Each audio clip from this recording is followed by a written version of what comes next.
And he says the following: to reach satisfaction in all, desire satisfaction in nothing. To come to the knowledge of all, desire the knowledge of nothing. To come to possess all, desire the possession of nothing. To arrive at being all, desire to be nothing.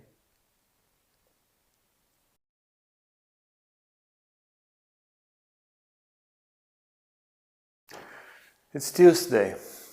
It's 9 p.m. It's the 14th of December, and I've been waiting for quite some time for this moment to arrive, so that I can speak with you and that we can share together the life of this extraordinary saint, this majestic mystic, unique in world history, Saint John of the Cross. Saint John of the Cross is a combination, you can say, of Rumi and Buddha. The heart of Rumi and the clarity of Buddha.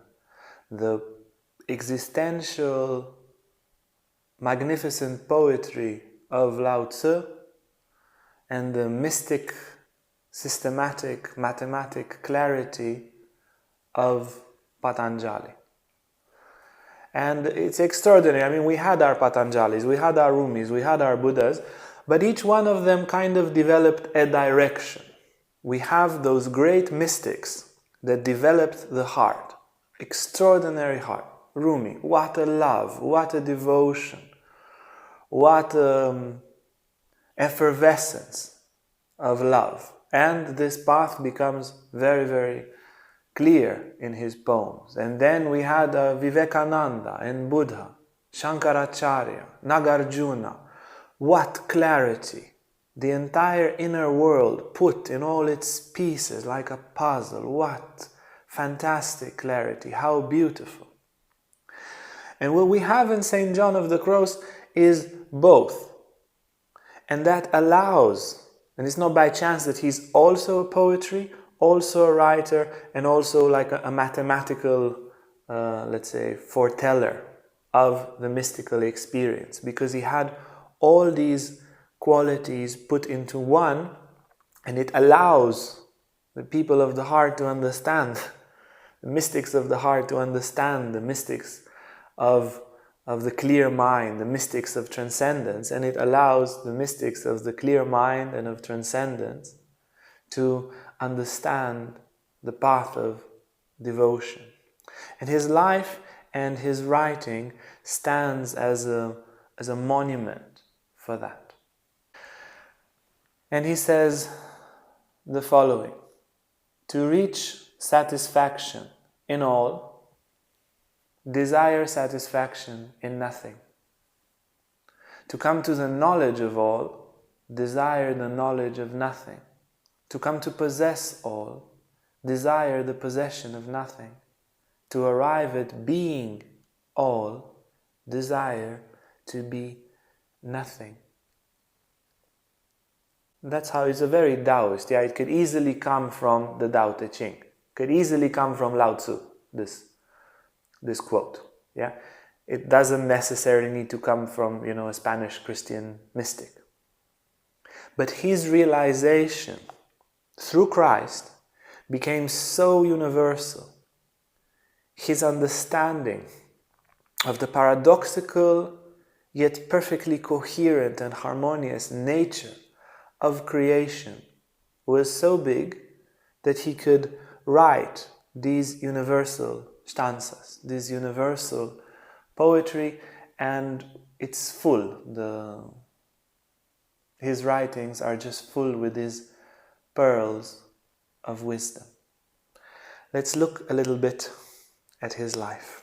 So we will look at his life, and from his life we will look at his most famous creation, the dark night of the soul, a term that he coined and is by now is more famous than Saint John of the Cross. I think more people know of the term the dark night of the soul than they know of Saint John of the Cross.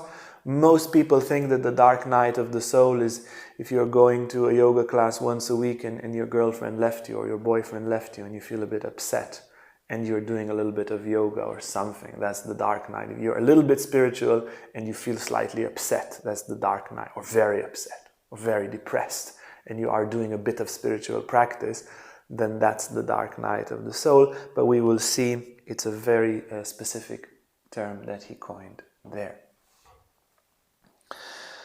Born in 1542 to Catalina and Gonzalo in Spain, close to Avila, very strategic, where he was born, very close to Avila, where he will meet Teresa of Avila, and that would be somehow the pivotal, transformative point of his life. His father, Gonzalo, comes from a very rich family, but he was disowned by the family when he married the orphan Catalina, who has some kind of Muslim roots somewhere in her family, and his family disowned him. And so the family was extremely poor. The father died when St. John was just 2 years old, Juan. Yeah, it's Spanish, it was not called John. When Juan was 2 years old, his father died, and his brother died. They probably just didn't have food. They just were so malnourished. They were super poor, not just a bit poor, but super poor. And he had a very hard life, but his mother was extremely loving, very devoted Christian. And in her devotion, they moved to a little bit of a bigger city where he was educated by the Jesuits. There was a school that was there for the poor, for the orphans, and where he received both food and education. And it's important, you know, I want to insist on this because very often there is this demonizing of all religions. Oh, Islam is just the jihad, Christianity is just the Crusades, and so forth. And there is just a demonizing of religion, but this little boy had, you know, would have not money for education or for food, but he received it for free. Hey guys, thank you for watching. If you like this video, make sure to give it a like and subscribe to our YouTube channel for more videos on Tantra, spirituality and more. Through the Christian church. And it is true that religions in their corruptions have done a lot of crimes throughout human history, as basically all big institutes, but they've also done a lot of great things. Yeah, not just Christianity, all of world religions. So he studies there and he works at a hospital. They move to a slightly bigger city of Medina. And he works at the hospital from when he's 13, from when he's a teenager, and there he discovers a great love for service. He has visions of Jesus Christ already at a young age as he's helping the poor, and he has this tremendous love for the people, a tremendous love for the poor. Later on, or maybe before we go later on, when he was a child, there's one sweet story that is worth mentioning. He's still a little boy. He goes next to a kind of lake. He's playing with his friends and he falls over. As he falls over into the lake, he's starting to drown, and he gets a vision of the lady, of a Virgin Mary, and he just pops out of the water. And this is a very symbolic situation which happens later. She's reaching out from the side of the water to pull him out, and he says, "My lady, you are so beautiful and your clothes are so clean, and I'm completely dirty. I'm not going to reach out because I'll make you dirty." And she insists, and he insists, and he insists more. And somebody else comes with a little bit more dirty clothes and takes him out. And as he will see in the future in his life, in this dark night of the soul, he will reject visions in order to enter the formless transcendental reality of God. And this particular moment is the beginning of that. He manages to drown once more in a well. He had a certain gift of drowning as a child. He drowns once more in a well, and everybody thinks he's dead, and they call unto him, and he says, no, I'm fine. There was this, I saw a vision of a lady, and I'm protected here. He was extremely relaxed and was later rescued from that well. His faith at that young age, these two experiences, they are described, to the best of my knowledge, by his brother. His biography and so forth, his biographers were taking the information from his brother Francesco, if I'm not mistaken. Francesco Yeppo. So he is saved, and somehow he was faithful already from a very young age, but these events in which his life were saved were extremely fundamentally transforming for him, and his faith is sealed in those early experiences, and he's just completely with God. At a certain moment, they see him and his brother a vision of a demon. It was a very, very scary demon, and he says, my brother, just a little boy, he was completely quiet and calm, and he just did the sign of the cross, and the demon disappeared.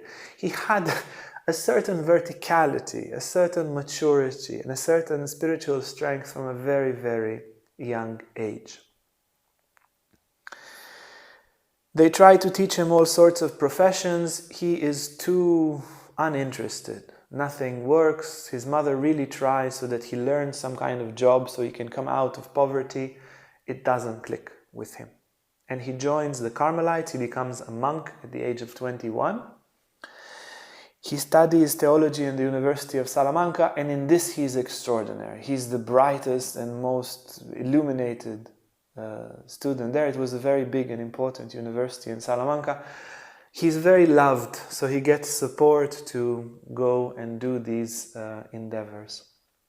He becomes a priest at the age of 25, and he is totally disappointed from the Catholic Church and totally disappointed from the Carmelites. He wanted to become a monk in order to find God, and all he finds is a lot of social activities, a lot of necessities, a lot of tam-tam, people, I don't know what, going around and respecting him a lot for being a monk, but he doesn't have that fervor, that intensity to lead him to union with God. And he's very disappointed, and he's like, this is not what I came to be a monk for. I didn't come for respect, I didn't come for education, I didn't come for social status, and this seems to be everything that's going around here. And he's about to take a dramatic step and leave the Carmelites. It's quite a big step. If you took the vows of a monk and you leave, it's quite a big step. He was about to become a Carthusian, a hermit, and basically to leave the world and go and live somewhere in a hermitage, very, very isolated, and find his vertical way to God. This was the nature and the fire in his heart. Now, that was not his dharma, that was not his path. Just before, I don't know if he had his bag packed already, but literally just before, he meets Teresa of Avila.